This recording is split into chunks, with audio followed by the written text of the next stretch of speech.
presentamos el tema de la inmunidad, del impacto de las vacunas y las distintas medidas que se están tomando sobre inmunización y protección de la salud para reactivar los viajes corporativos que tanto esperamos todos.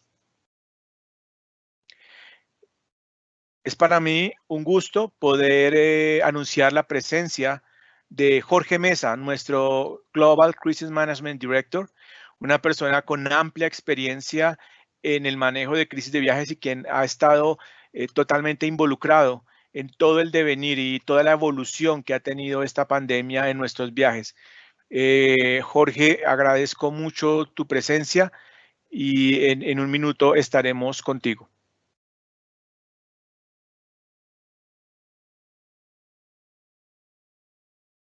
Bien, como primera medida quisiera poder compartir con ustedes algunas cifras recientes con vigencia al 4 de febrero sobre el estado de la pandemia en Latinoamérica.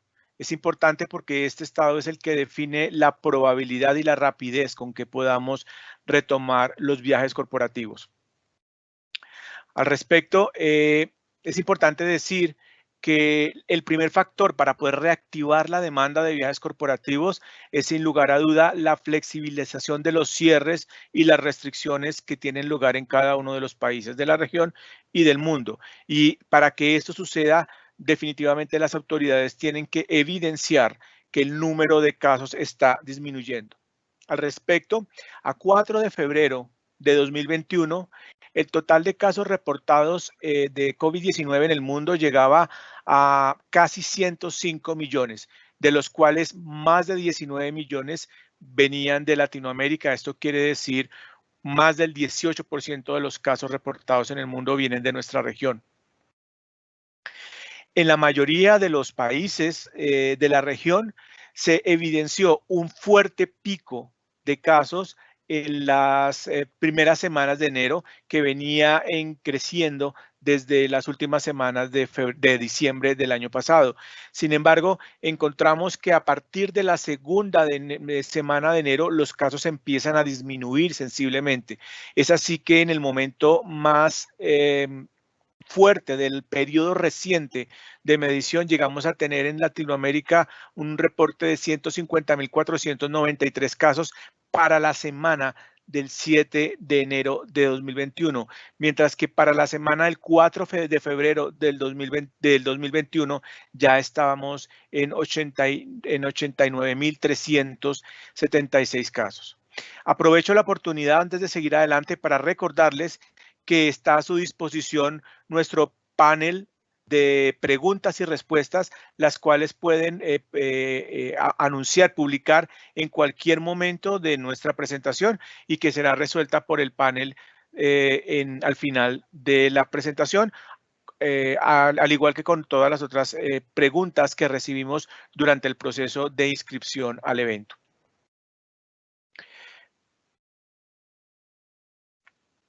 Esta colorimetría que pueden ver nos da una idea del grado de apertura que puede tener los países de Latinoamérica frente a 4 factores esenciales que definen la posibilidad de movilidad de los viajeros corporativos entre los países y desde países fuera de la región y desde la región hacia otros lugares del mundo. En primer lugar, en la primera columna vemos apertura hacia la entrada de viajeros desde el exterior para estos países.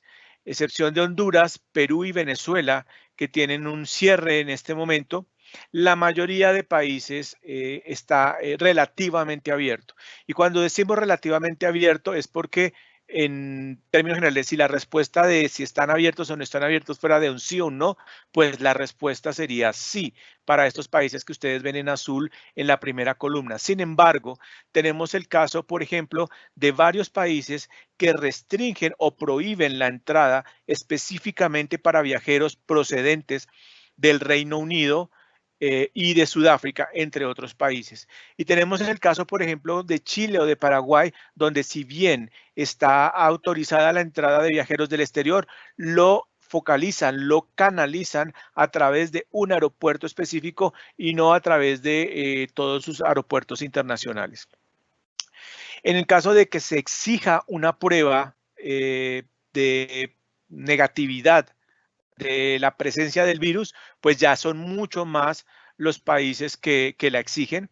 Algunos países, de los pocos que dicen no, no exigimos prueba, sí es posible que hagan una prueba rápida a la entrada a costo del pasajero en la mayoría de los casos, o que deban emitir una declaración de salud donde declaran que no son totalmente conscientes de no tener el virus.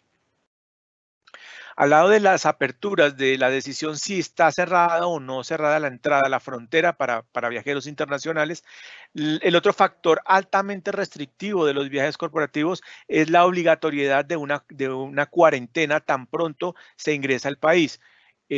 Como pueden ver, son menos los países en la región que exigen cuarentena, sin embargo su número es importante, que es el caso de como Chile, Ecuador, Honduras, Perú, Uruguay y Venezuela.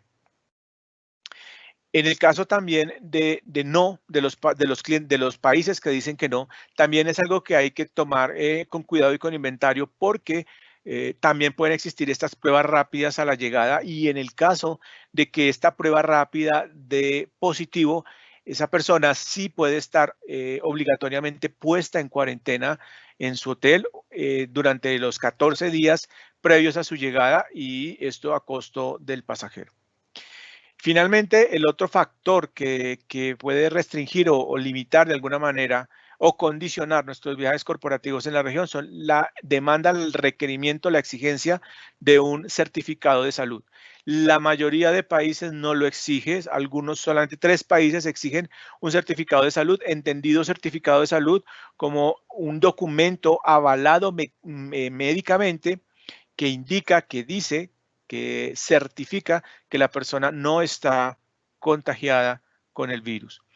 Para la mayoría de países que no lo exigen, sí es que se puede dar el caso de que se requiera una declaración juramentada de salud o unos formularios que son suministrados por las autoridades aeroportuarias o de inmigración de cada uno de los países, donde hay unas declaraciones de salud específicas.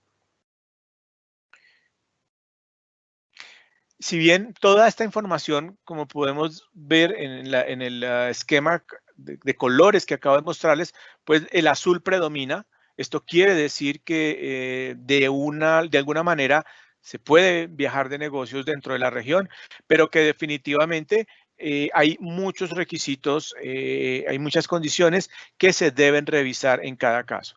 Para el efecto, les recordamos que Visit Travel dispone del Centro de Información COVID-19 de TripSource. En un momento, en el chat, voy a compartir con ustedes el enlace y recordarles que en este centro de información ustedes pueden ingresar su punto de origen, su punto de destino, bien sea un país o una ciudad, en cualquiera de los dos casos, y este centro de información les ofrecerá el detalle de los requerimientos que se deben tener para viajar entre cualquiera dos puntos que lo vayamos a hacer. Adicionalmente, recientemente hemos implementado una nueva funcionalidad, y es que los pasajeros con un viaje específico y que cuentan con la aplicación TripSource recibirán notificaciones acerca de cualquier cambio que pueda darse en los requerimientos de su viaje.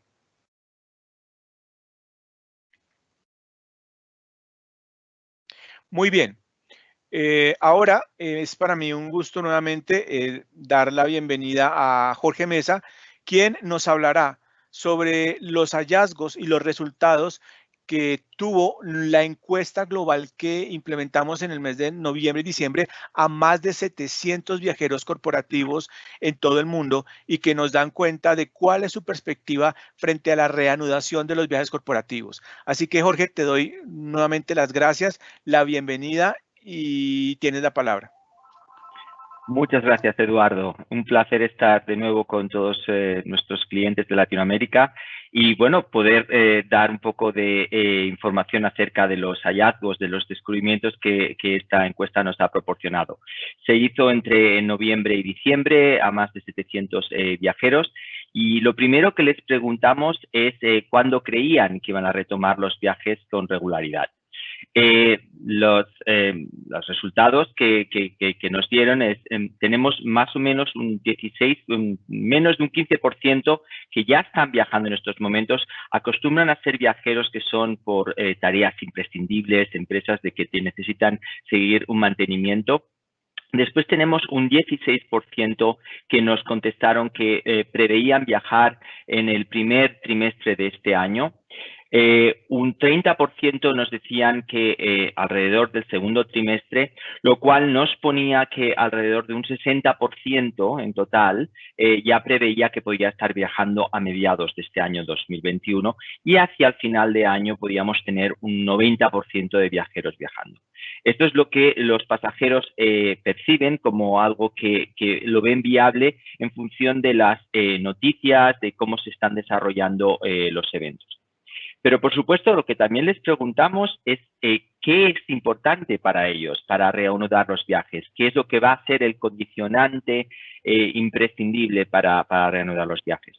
Un 83% de ellos nos dijeron que la vacuna. La vacuna, sin duda, es un gran elemento en el cual toda la reactivación de los viajes de negocios se apoya. De todas formas, muchos de ellos también nos dijeron que aparte de las vacunas, la mejora en tratamientos contra el COVID era una parte importante para reanudar los viajes, la reducción de los cierres tanto nacionales como locales, que aumentaran las pruebas de salida, los aeropuertos, también las pruebas de llegadas, lo que antes mencionaba Eduardo, y una parte importante también, no tan alta porque es poco conocida todavía, eran los pasaportes digitales de salud, algo que más adelante les voy a explicar con más detalle. Pero también les preguntamos cuál era su disposición para aplicarse la vacuna, cuál era el sentimiento que tenían. La respuesta fue muy positiva. Un 74% nos dijeron que lo veían como positivo, muy positivo. Un 16% se mostraban indecisos y solamente un 10% decían que probablemente no o definitivamente no. Esto es algo que será una parte muy importante para la reactivación también, porque ese 10% que no se la va a aplicar o los que están indecisos pueden tener problemas a la hora de viajar en el futuro. ¿Y por qué? ¿Por qué lo decimos esto? Porque hay algunas compañías aéreas, por ejemplo, Qantas, que su CEO, Alan Joyce, comunicó hace poco de que en su compañía aérea no permitirían viajar si no se está vacunado. También algunos países ya han anunciado, por ejemplo Chipre, de que no admitirá viajeros internacionales que no hayan sido vacunados. En nuestra opinión, todo esto es muy prematuro porque, como bien saben, los programas de vacunación aún les quedan muchos meses para estar sobradamente implementados, pero no deja de ser algo que a tener en cuenta, sobre todo para esos pasajeros que no piensan vacunarse o que no van a poder vacunarse. También en algunos sitios, como en Israel, ya están utilizando un pasaporte, una especie de tarjeta verde que le llaman allí, para poderse mover dentro del país. O sea, no solo estos pasaportes o estas credenciales van a ser válidas para acceder al país, sino también para moverse internamente en establecimientos, en eventos deportivos y hoy mismo Israel ha anunciado con Grecia que también van a abrir un corredor entre los dos países para los portadores de estos documentos. Con lo cual, como vamos viendo, va a ser un reto para ese 4% que no se quiere vacunar el poderse mover a nivel internacional en función de lo que estamos viendo. Pero, ¿qué consideraciones toman los pasajeros para la vacuna? ¿Qué es lo que les llama? ¿Qué es lo que les? La mayoría creen que uno de los miedos más grandes que puedan tener son los posibles riesgos colaterales. Sin embargo, esto queda contrarrestado con estudios independientes. Parece que los viajeros ganan más confianza cuando existen estudios independientes que garantizan que esas vacunas son fiables. Por supuesto, un factor muy importante también es la reputación de las farmacéuticas que están desarrollando esas vacunas. Y en esto es muy importante también entender el poder de un nombre. Por ejemplo, conocemos las vacunas que están más desarrolladas en este momento, que están implementándose, Pfizer, Moderna, AstraZeneca, pero también es importante saber que en algunos países la vacuna de AstraZeneca, por ejemplo, es conocida como la vacuna de Oxford, siendo la misma, o por ejemplo, esa misma vacuna, esa misma empresa, está detrás de la vacuna que en India se llama Covishield. Con lo cual hay que tener mucha precaución también porque a lo mejor hay gente que pueda pensar, oh, yo no me fío de Covishield, de una vacuna en India. Bueno, es AstraZeneca. Al final es otra reputada farmacéutica que está detrás. Por supuesto, también los pasajeros tienen en cuenta cuáles son sus condicionantes de salud, si van a poderse poner la vacuna, cuál es la facilidad de acceso a la vacuna o las recomendaciones de los diferentes departamentos de salud de cada país. Aquí ahora les mostramos una encuesta. Esta no es una encuesta nuestra, no es una encuesta de BC de Travel, esta es una encuesta del Foro Económico Mundial que también preguntaron acerca de las razones para no aplicarse la vacuna. Como pueden ver, un 48% temen los efectos colaterales, un 18% piensan, no se fían, son lo que llamaríamos los escépticos acerca de la validez de la vacuna. 14% piensan que tienen bajo riesgo a contagiarse. Hemos de pensar que esto puede ser bien gente joven que piensa que esto no va con ellos o gente que ya ha pasado la enfermedad y que piensa que, bueno, tienen cierta inmunidad y por lo tanto no piensan que sea necesario vacunarse.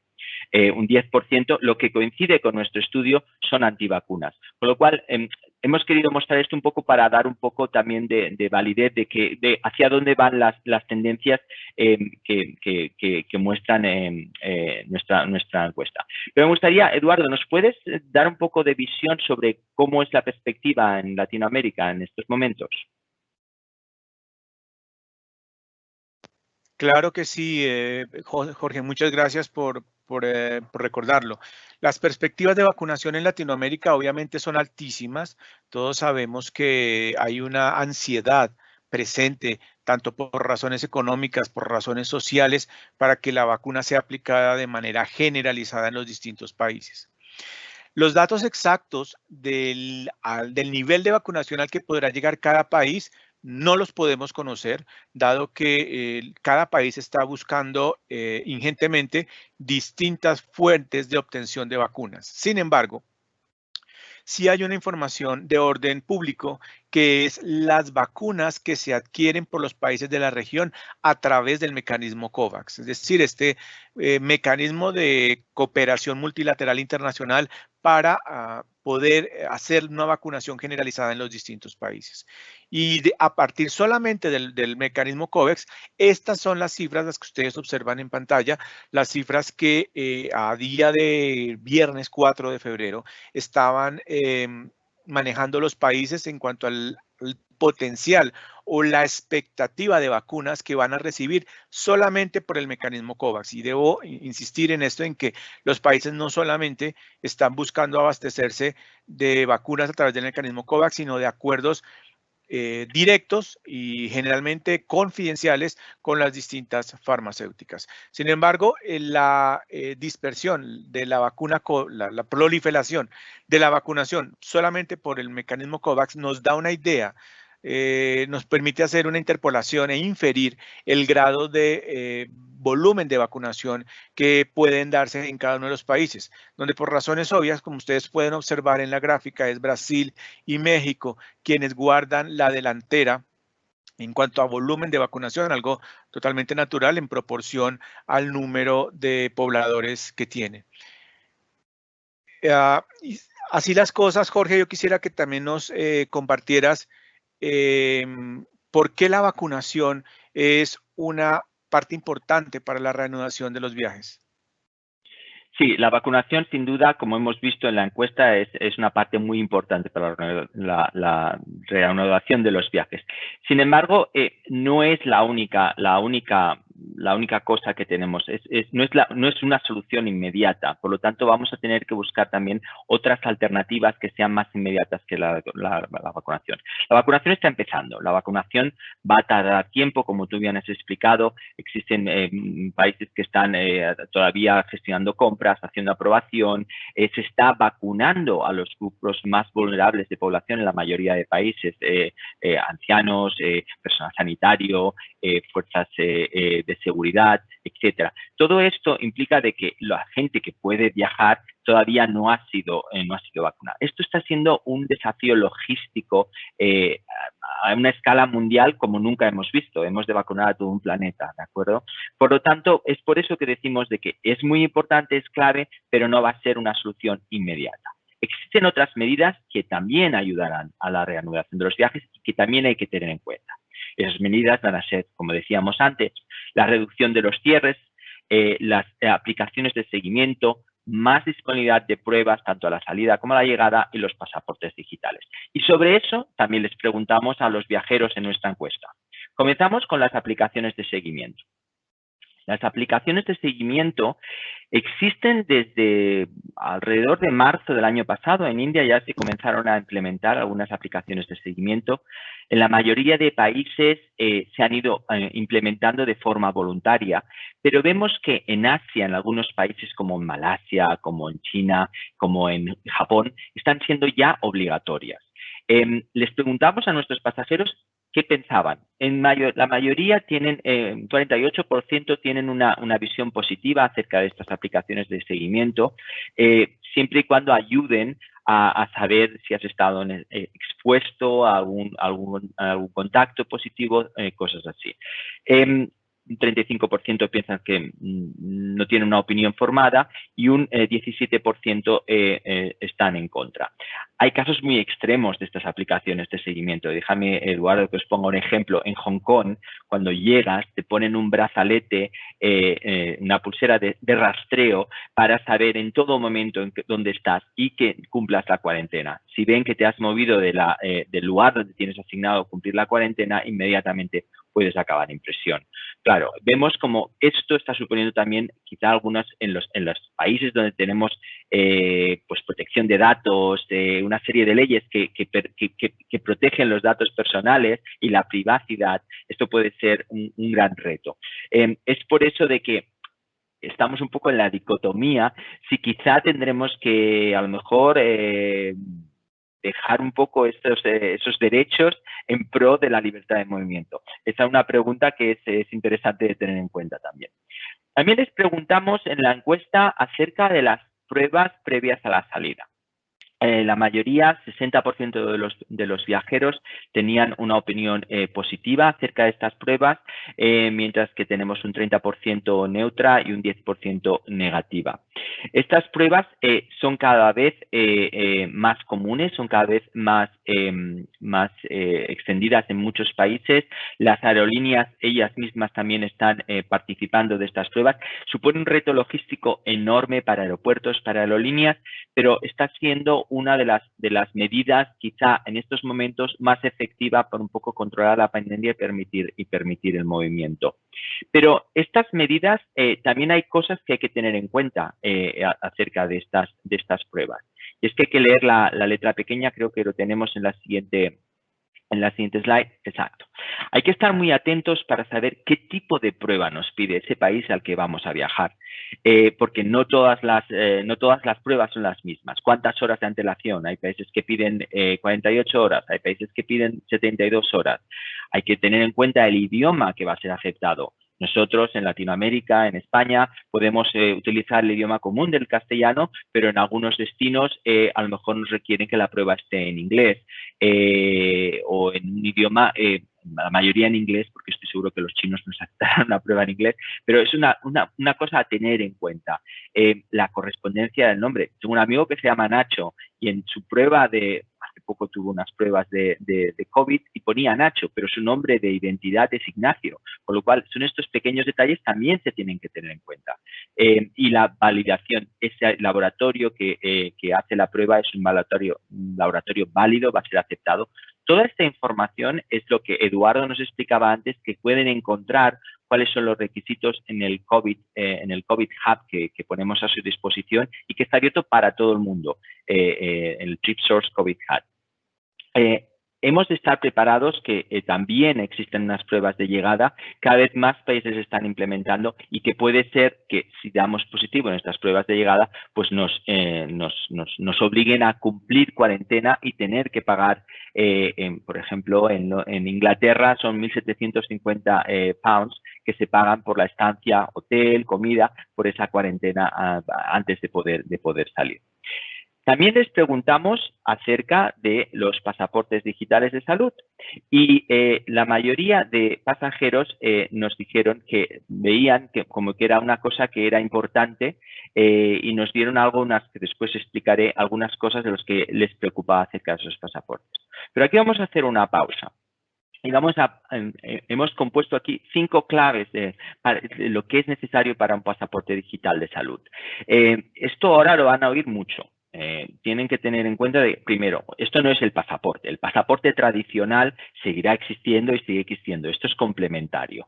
Un pasaporte digital de salud es algo que va a permitir que las pruebas que se hagan de COVID puedan ser verificadas a nivel internacional. Se están dando casos de falsificación de pruebas, se están dando casos donde los gobiernos no pueden comprobar la veracidad de que ese laboratorio ha hecho bien su trabajo.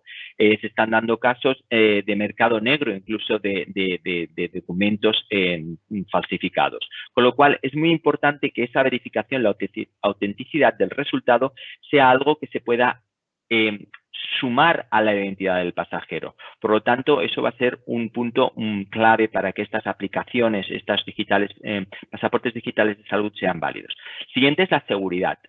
Tiene que ser algo que no pueda ser, que los hackers no puedan meterse y puedan manipular y borrar información o cambiar información, o que el propio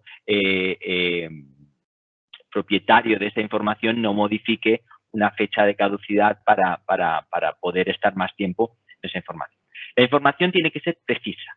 Estos pasaportes tienen que proporcionar los datos, los requerimientos de entrada al país, tienen que proporcionar cuáles son los lugares aceptados para la vacunación y para las pruebas, tienen que comunicar esa información también a los diferentes operadores del viaje, aerolíneas, hoteles, rent-a-car, y tiene que ser algo que el pasajero, el propio pasajero, una vez cumplidos con todos los requisitos, tenga una seguridad que tiene la luz verde para seguir con su viaje.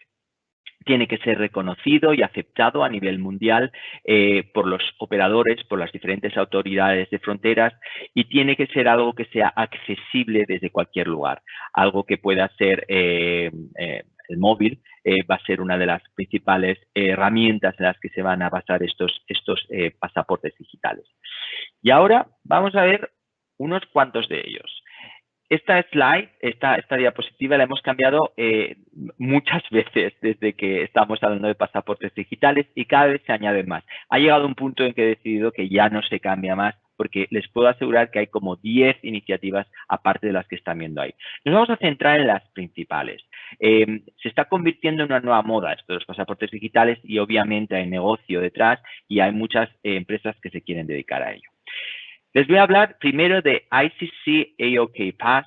ICC es por International Chamber of Commerce, la Cámara Internacional de Comercio, junto con International SOS, que es un proveedor de seguridad médico, han creado el AOK Pass. Esto se ha creado y se lanzó en Singapur y en vuelos hacia Hong Kong. Fue la primera aplicación que se puso en marcha. Se utiliza también en el aeropuerto de Roma, en vuelos de Roma a Atlanta, y recientemente han anunciado que van a comenzar también a utilizarla en Francia. Esta aplicación sirve para que el pasajero, una vez ha ido a una de las clínicas autorizadas por AOK Pass, pueda introducir sus resultados en la aplicación de móvil, donde tendrá un QR code que podrá presentar en el check-in para poder acceder. Después tenemos Verifly. Verifly es una aplicación que ha creado una empresa que se llama Down y que se ha creado específicamente para American Airlines. American Airlines comenzó a operar esta aplicación en vuelos entre Miami y Chile y ahora la ha hecho extensiva, ya ha anunciado que la hace extensiva a todos sus vuelos internacionales. Junto con American Airlines, también Alaska Airlines y ahora recientemente British Airways también ha anunciado que comenzará a utilizar Verifly. Verifly funciona de la misma manera que OKPass, es una aplicación de móvil donde puedes introducir los requisitos, los resultados y esto lo comprueban todo antes de acceder al check-in el día de la salida. Además, esta aplicación, Verifly concretamente, te va anunciando, ok, este es tu vuelo, has complementado este proceso, este paso, has hecho este otro, te va diciendo un poco lo que tienes que hacer y las horas que te faltan antes del vuelo. Otra iniciativa es Common Pass. Common Pass viene de la mano del Foro Económico Mundial. Es una iniciativa que es non-profit, o sea, no es sin coste, aunque todas las demás también son sin coste para los pasajeros, pero tiene un coste para las aerolíneas o para los países. En este caso es una NGO, es una non-profit, es una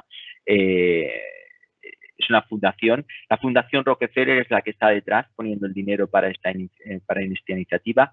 Esta iniciativa Common Pass está además vinculada con BCI, que es la iniciativa de credenciales de vacunación, que es otra asociación, otra iniciativa.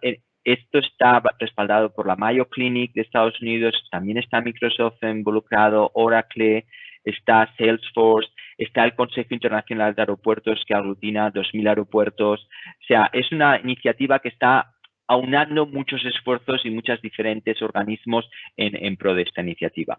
Las compañías que ya han anunciado que van a utilizar esta aplicación, este pasaporte digital, son JetBlue, Lufthansa, Swiss y Virgin Atlantic. Funciona también de la misma forma, es una aplicación que te da acceso, te da la información de qué clínicas, qué laboratorios puedes acceder para hacerte la prueba de COVID, cuántas horas antes, toda la información que necesitas. Una vez la tienes los resultados, esos laboratorios se encargarán de subirla en la aplicación y eso te dará un QR code que podrás utilizar a la hora de embarcar. Y que servirá también para los puestos fronterizos. A la vez que Common Pass tenemos otra iniciativa que es Travel Pass, que viene de la mano de IATA, de la Asociación Internacional del Transporte Aéreo. Nuevamente, esta es una iniciativa que van a adoptar muchas aerolíneas por el alcance global de la Asociación del Transporte Aéreo. British Airways ya dijo que iba a participar en Travel Pass junto con las compañías de su grupo, o sea, el grupo IAG, Iberia, Vueling, y ustedes dirán, pero usted ya ha dicho antes que British Airways participaba con Verifly. Esta es una de las cosas curiosas. Estamos viendo que algunas aerolíneas están participando en varias iniciativas a la vez y lo que creemos es que al final es un poco de testeo de cuál puede ser más útil para ellos. Travel Pass va a ser lanzada al mercado en marzo para los dispositivos de iPhone y en abril para los dispositivos Android. El modelo de negocio de Travel Pass, por lo que ha dicho IATA hasta el momento, es que será un coste para las aerolíneas. Cosa que, tal como están las aerolíneas y los costes actualmente, veremos qué impacto tiene para las aerolíneas. También IBM, junto con Salesforce, también ha lanzado un pasaporte digital que se llama Digital Health Pass. Hasta ahora se ha hecho una rueda de prensa, no se ha visto nada, pero también están comenzando a desarrollar algo. Ha habido algunos artículos de prensa que hace poco les ponían también en contacto con Common Pass, o sea que puede ser que acaben colaborando con Common Pass. Después hay empresas como Augmented Borders, que es una empresa de credenciales que ya en su día, hace unos años, comenzaron a desarrollar una simulación de pasaporte para que no tuviésemos que llevar el pasaporte de papel, sino que lo pudiésemos llevar en el móvil. No sería de extrañar que también lancen algo próximamente. Y después tenemos la Organización Mundial de la Salud, que les he puesto aquí, Smart Yellow Card, que está también comenzando a hacer reuniones. Las primeras reuniones han sido ahora en enero, en cuáles deberían ser los estándares de una posible pasaporte digital. No sé si recordarán ustedes o están familiarizados con este pasaporte. Este pasaporte se ha venido utilizando durante muchos años para viajar a países donde la fiebre amarilla era un problema y tenías que tenerlo, te tenías que vacunar y tenías que llevar esto. Por lo tanto, esto es lo que está intentando hacer la Organización Mundial de la Salud, que eran los propietarios de estos pasaportes, de una forma digital. Están viendo de transformar esto en algo más moderno. Esto será lo que veremos en un futuro. Esto es lo que todos estos organismos estarán intentando lanzar. Vamos a ver muchas iniciativas. No me dejo la de Linux, que también quieren hacerlo con un código abierto. Y creo que lo que vamos a ver es cómo se van lanzando diferentes iniciativas y vamos a ver un poco de consolidación en el mercado. Yo pongo un ejemplo siempre que hablo de esto para que no se asusten. Esto es como ir a un restaurante cuando tienes diferentes tarjetas de crédito en el escaparate que puedes pagar con Visa, con Mastercard. Esto será lo mismo. Posiblemente nos tengamos que acostumbrar a tener 2 o 3 pasaportes digitales y que tengamos que utilizar dependiendo de la compañía que viajemos o al país al que vayamos.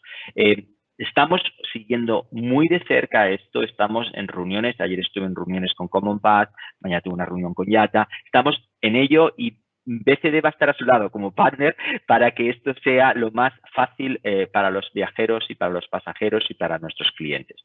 En nuestra survey también les preguntamos a los pasajeros qué es lo que pensaban que podía ser los pasaportes digitales de salud. Y, por supuesto, las cosas que más les preocupaban era la protección de los datos. Estamos hablando de datos de datos de salud, con lo cual la privacidad de estos datos es clave. Con lo cual, todas estas iniciativas tienen que demostrar que los datos están protegidos, que no hay riesgo, que no hay filtraciones.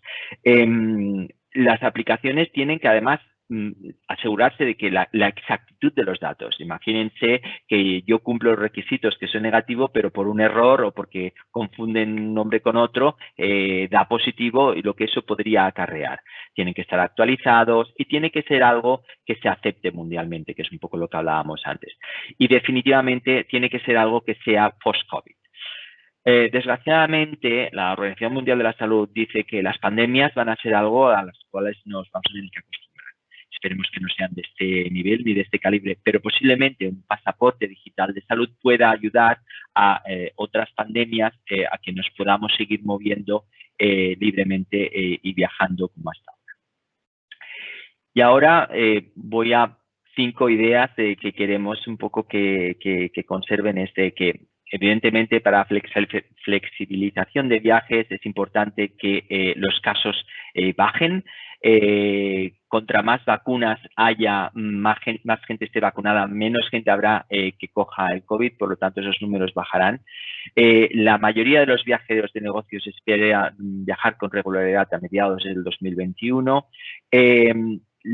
La vacuna contra el COVID es clave, como hemos visto, y existen otras medidas que también ayudarán. Los pasaportes digitales será una medida que nos ayudará a hacer este impasse hasta que esté vacunado la población. Servirá de prueba para que todo el mundo sepa de que es fiable la información y ayudará a reanudar los viajes. Esto es todo lo que tengo de momento, Eduardo.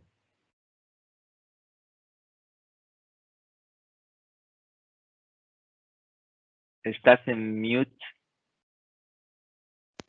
Perdón, esa sigue siendo la frase del 2021 después de ser la del 2020. Estás en mute. Decía que estamos muy agradecidos, Jorge, por compartirnos toda esta valiosa información y tu valiosísima experiencia en el seguimiento que has hecho al desarrollo de la pandemia en el mundo y su impacto en los viajes corporativos. Queremos decirle que BCD Travel ha desarrollado una profusa cantidad de material informativo y de seguimiento, guías, white papers, el cual está disponible para ustedes en el enlace de resources o de recursos en el sitio web de BCD Travel. y también ya contamos con algún material en español. Este material pues se produce inicialmente en inglés a una rapidez bastante alta y tratamos de seguir el ritmo de las traducciones, pero ya está disponible. Para las personas que han atendido este webinar, que nos han privilegiado con su compañía, les queremos decir que van a recibir no solamente la grabación de este webinar, sino también un enlace para que puedan descargar este documento de PDF de 16 páginas hecho por la sección, por el Departamento de Innovation and Research de VCD Travel, donde da una idea muy clara de cuál será la perspectiva actual para el regreso seguro a los viajes corporativos. Finalmente, junto con el invitación para que nos acompañaran en el webinar, tuvimos la oportunidad de recibir bastantes preguntas adicionadas a las que ustedes ya han colocado en nuestro chat, así que llega el momento de atender las preguntas en estos minutos que nos quedan de webinar. Muchas gracias. Así que vamos con las preguntas. La primera, nos preguntan si el sitio web del Information Hub está siempre actualizado. Sí, está razonablemente actualizado. Una de las valores más importantes de este hub es que se alimenta de una gran diversidad de bases de información, de manera tal que esto le permite estar siempre con un alto nivel de actualización. Dicho esto, también es importante tener en cuenta que la información de requisitos, de cambios que puedan existir para el COVID Information, pues muy rápida, puede ser casi de cada hora puede estar cambiando la información, pero esta información con su diversidad de fuentes de información está permanentemente actualizado porque está demandando distintas fuentes de información. Vamos a seguir aquí con las preguntas y voy a seguir con las preguntas que nos han compartido desde la inscripción. Y la primera es, nos pregunta Jorge desde México. Nos pregunta Luis Hernández Aguilera. ¿Qué tan rápido están actuando los gobiernos en cuanto a renovación de visas, particularmente en el caso de Estados Unidos, y si están solicitando algún requisito sanitario? Bueno, lo que estamos viendo es que hay un gran retraso en renovación de visas. En cualquier gestión administrativa en estos días estamos viendo retrasos en muchos países porque existen confinamientos en muchos sitios, porque no está todo el mundo trabajando habitualmente en las oficinas, con lo que eso también afecta a los organismos públicos.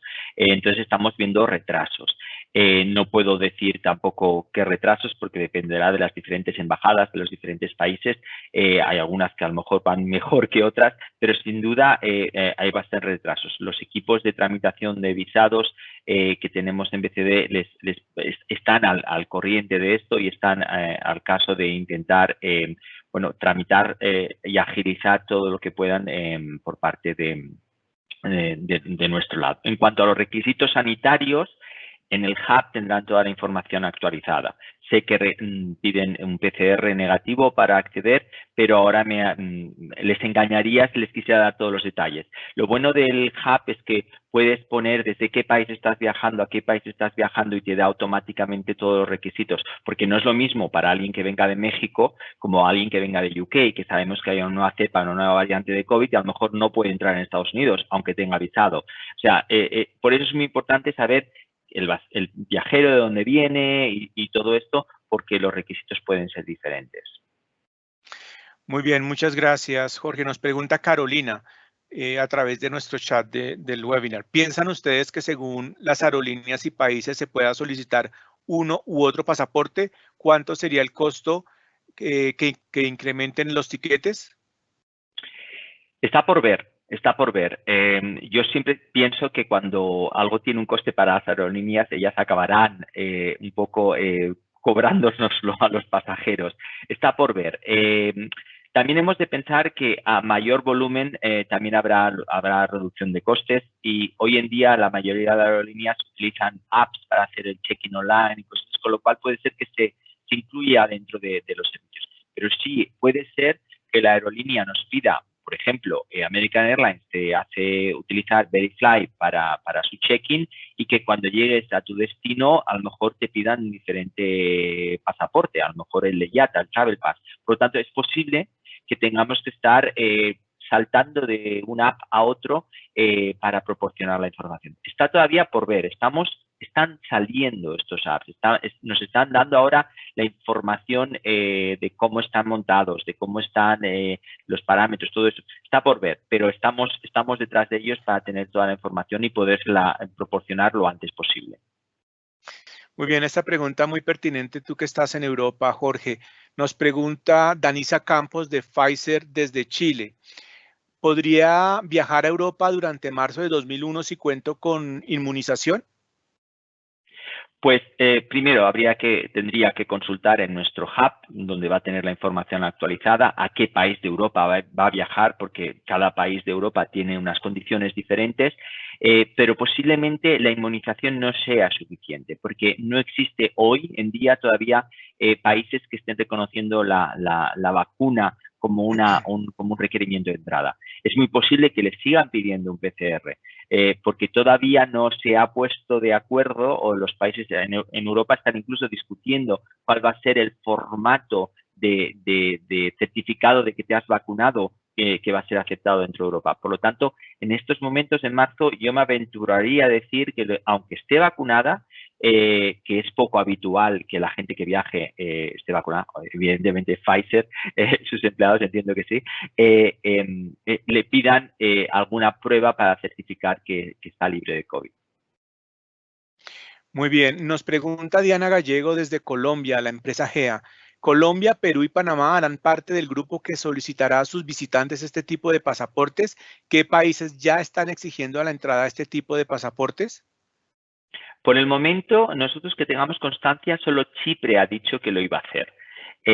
Todos son declaraciones. Por ejemplo, hoy el Reino Unido, su ministro de vacunas, decía que ellos nunca van a pedir el pasaporte. Pero a la vez el Reino Unido, el ministro de Transporte, hizo ayer unas declaraciones de que están invirtiendo en un pasaporte digital. Es como gente del mismo gobierno dice cosas diferentes. Estamos todavía en los comienzos. Va a haber países que lo van a solicitar, pero va a ser más bien como algo voluntario. Va a ser más bien algo como cuando comenzó el check-in online, cuando íbamos a los aeropuertos, tú podías haber hecho tu check-in online desde casa y tenías una cola para entregar tu maleta, o podías seguir esperando tradicionalmente con tu papelito para ir a un mostrador y hacer el check-in con una persona. Algo así parecido va a funcionar. Va a haber unas colas donde la gente que tenga un pasaporte digital, que se pueda escanear, podrán pasar más rápido, y otra gente que tendrá que hablar con la gente. Recordemos que no todo el mundo va a poder tener un pasaporte digital, porque no todo el mundo va a tener que hacerse una prueba, va a poder hacerse una prueba, va a poder estar vacunado. Recordemos, por ejemplo, que niños no van a ser vacunados, por lo tanto, van a tener que tener alguna otra forma de poder entrar en un país. Recordemos que puede haber gente que sea alérgica a una vacuna y que no se pueda vacunar. O sea, hay una serie de casuísticas que se tendrán que tener en cuenta, y entonces van a tener que acogerlos también. Habrá países que dirán que darán prioridad a los que tengan el pasaporte digital, pero tendrán que proporcionar alternativas también. Jorge, esto que acabas de decir es bastante pertinente para la pregunta que nos hace Marcelo Lecaros de Iguay en Chile. Las personas que no quieran, y ahí inferiríamos también decir las que no puedan vacunarse, tendrán restricciones para viajar, por ejemplo, PCR para cada viaje, ejemplo, 2 viajes por semana máximo. Sí, sí. La alternativa a no vacunarse, que la vacuna en muchos países no va a ser obligatoria, va a ser voluntaria, pero a la hora de viajar, las aerolíneas, los países van a querer controlar la pandemia de alguna forma. Entonces sí que vamos, hasta que estemos en un nivel de que haya una inmunidad grupal, de que haya un 70% de la población vacunada y que veamos que hay menos casos de COVID en el mundo, van a tener que convivir ambas cosas. O tienes la vacuna o tienes un PCR que te dice que eres negativo. Y va a ser la única forma. Si uno no se quiere vacunar, o no puede vacunarse, va a tener que estar expuesto a hacerse pruebas más continuamente. También es cierto que las pruebas cada vez están avanzando y también en nuestro equipo de Research and Innovation, en el documento que enviará Eduardo luego, hace un detalle de las diferentes pruebas que existen. Ya cada vez hay test rápidos, más fáciles, que no todo son test nasales que son muy desagradables, sino que cada vez se está mejorando y haciendo pruebas más rápidas. Catalina Campos, desde Costa Rica, para la empresa AstraZeneca, nos pregunta, ¿cómo están manejando las aerolíneas el personal que necesita viajar y acaba de terminar su cuarentena? ¿Qué documentos son importantes llevar de ahora en adelante? Las aerolíneas, como empleados de aerolíneas, perdona Eduardo, no estoy seguro de entender. Sí, te voy a repetir la pregunta como la plantea Catalina. ¿Cómo están manejando las aerolíneas el personal que necesita viajar y acaba de terminar su cuarentena? Pensaría que tal vez incluyendo su personal, los otros pasajeros que acaban de terminar cuarentena, ¿qué manejo especial pueden tener por parte de las aerolíneas y qué documentos deben llevar? Bueno, pues tendrán que aportar una PCR negativa como requerimiento. Al final de cuentas, las aerolíneas lo que hacen es utilizan los requerimientos del país al que viajan, ¿ok? A no ser que sea un vuelo doméstico. Pero utilizarán, si el país al que se viaja requiere un PCR negativo como mínimo 72 horas antes del viaje, pues tendrán que aportar un PCR negativo. Si es alguien que ha estado en cuarentena, aunque hayas estado en cuarentena, aunque hayas pasado el COVID y hayas pasado los 15 días, para salir de esa cuarentena en tu domicilio habitual, a lo mejor con salir ya es suficiente porque ya será por entendido que no transmites, pero aún así necesitarías un PCR para poder viajar, para poder justificar de que no produces contagios. También hay casos que son persistentes, que siguen, a pesar de la cuarentena, siguen dando positivo. Esa gente no podría viajar, por ejemplo. Melina Araiza, desde México, nos pregunta, ¿las autoridades impondrán un pasaporte electrónico para vacunas y cuándo será? ¿Y quién estará facultado para expedirlo y para certificar la eficiencia de los laboratorios? ¿Consideran que México debe solicitar pruebas PCR? Esto es algo que tú ya has respondido un poco, pero tal vez quisieras especificar un poco quién crees tú que vaya a ser las entidades facultadas para emitirlo y para validarlo como genuino. Sin duda alguna, aquí es un trabajo común de los departamentos de salud de los diferentes países. Para que un pasaporte digital sea aceptado, pongamos el caso, para llegar a México, México tiene que aceptar que ese pasaporte es válido. Por lo tanto, cualquiera de estas iniciativas de IATA, de Common Pass, tendrán que sentarse, hablar con el Departamento de Salud de México y darles la fiabilidad de que, cómo se pone la información para que México, Chile, Argentina, cualquier país acepte eso como un documento válido. Otra parte que decía, creo, en su pregunta era ¿qué laboratorios? Y ahí es una gran pregunta, es muy buen punto, porque se tienen que validar esos laboratorios. Ayer, cuando hablaba con uno de los representantes de Common Pass, yo le preguntaba, pero es que validar los laboratorios a nivel mundial, eso es mucho trabajo, eso requerirá meses. Y me explicaba de que están trabajando con la empresa que les da a la 50% de los laboratorios a nivel mundial los test, o sea, como ellos hacen los tests, las máquinas que validan los resultados, el proveedor de esas máquinas está ya en contacto con Common Pass para validar, para poder certificar que esos son los laboratorios válidos. O sea, se está haciendo una gran campaña de homogeneizar qué laboratorios estarán habilitados para dar información. Pero no solo es que estén habilitados, porque se ha dado casos en el Reino Unido. Y perdonad que cite tanto al Reino Unido, pero es que últimamente hay muchos casos que vienen de allá. Se dio casos de un laboratorio que daba resultados, pero no hacía ninguna prueba. Tú ibas, pagabas, te daban un papel, pero en la trastienda del laboratorio nadie hacía ningún chequeo ni nada. Era todo un scam. Entonces, esos laboratorios pues no están habilitados para ser parte de un pasaporte digital. Y después la otra parte que será importante es que proporcionen la información de una manera determinada. Pues igual el documento que tienen que proporcionar tiene que ir el nombre en la parte superior, el DNI o el pasaporte debajo, para que haya un estándar que se pueda aplicar, lo mismo que hay un estándar para los pasaportes a nivel internacional. Espero que esto resuelva la pregunta y si no, contento de poder explicar más luego también. Hay una pregunta de Elizabeth Méndez de Mercer, desde México, que pues también hace alusión a cosas que has dicho, pero que me parece importante resaltar. Ella pregunta si será necesario viajar con este tipo de pasaporte nuevo, que qué pasa si su pasaporte actual todavía está vigente, qué podría ser. Tal vez tú lo has dicho, pudieras enfatizar en que una Sí. cosa es el pasaporte de viaje de nacionalidad, y otra cosa muy aparte será el pasaporte de salud. Exacto, exacto. Se le está llamando pasaporte digital de salud, se le está llamando Digital Health Pass, aplicaciones de salud, se le está llamando de muchas formas. Esto va a ser complementario. Para nada se van a sustituir los pasaportes de los países. Se tardaron muchos años en ponerse de acuerdo en cuáles eran los pasaportes válidos, como unos 10 años, pues eso va a seguir igual. Pero esto será complementario. Esto será complementario. Muy bien. Mario Morales, nos quedan aún 5 minutos de preguntas. Mario Morales nos pregunta desde México, de la empresa TV Farm. ¿Las pruebas rápidas en aeropuertos son gratuitas? ¿Las aerolíneas con viaje internacional ofrecen pruebas rápidas? No, la mayoría no son gratuitas y puede haber costes de entre unos $80 dependiendo del tipo de prueba y dependiendo el tipo de billete del pasajero. Posiblemente si viajas en first class o en business te incluyan la prueba y si viajas en economy con restricciones no. Pero la mayoría de estas pruebas no son gratuitas en los aeropuertos.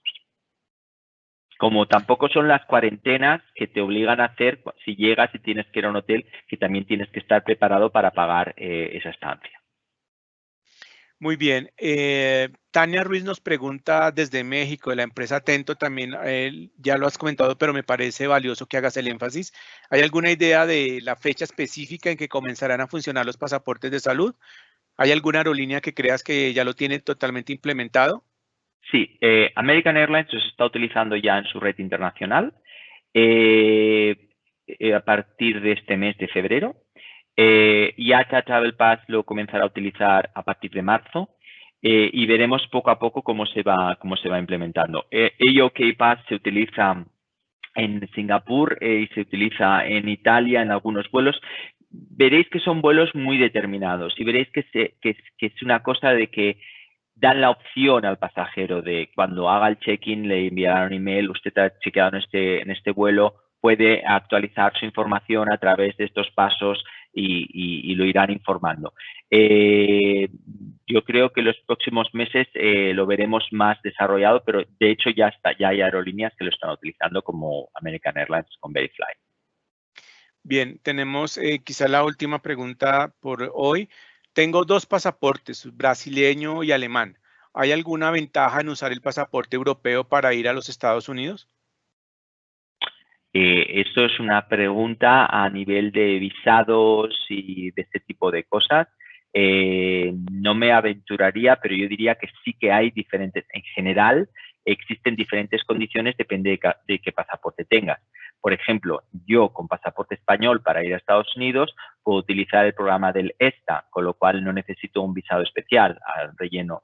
Si fuera un pasaporte a lo mejor de África, de algún país con restricciones para entrar en Estados Unidos, posiblemente tuviera que, por ejemplo, un pasaporte de India necesitaría pedir un visado con tiempo, con lo cual lo mismo aplica para comparar diferentes pasaportes. Pero eso ya es una pregunta más de tramitación de visados y este tipo de cosas. Nada que ver con los requisitos de salud. Los requisitos de salud serán los mismos si llevas pasaporte de un país que si llevas pasaporte de otro, en el sentido de que vas a tener que presentar un PCR.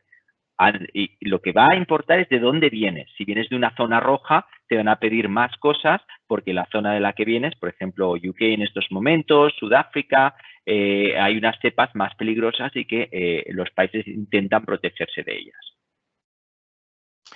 Muy bien, Jorge, no es suficiente el tiempo para agradecerte tu valiosa presencia y tu enriquecedor aporte en este webinar. Y a todos ustedes hemos llegado al final de nuestro webinar.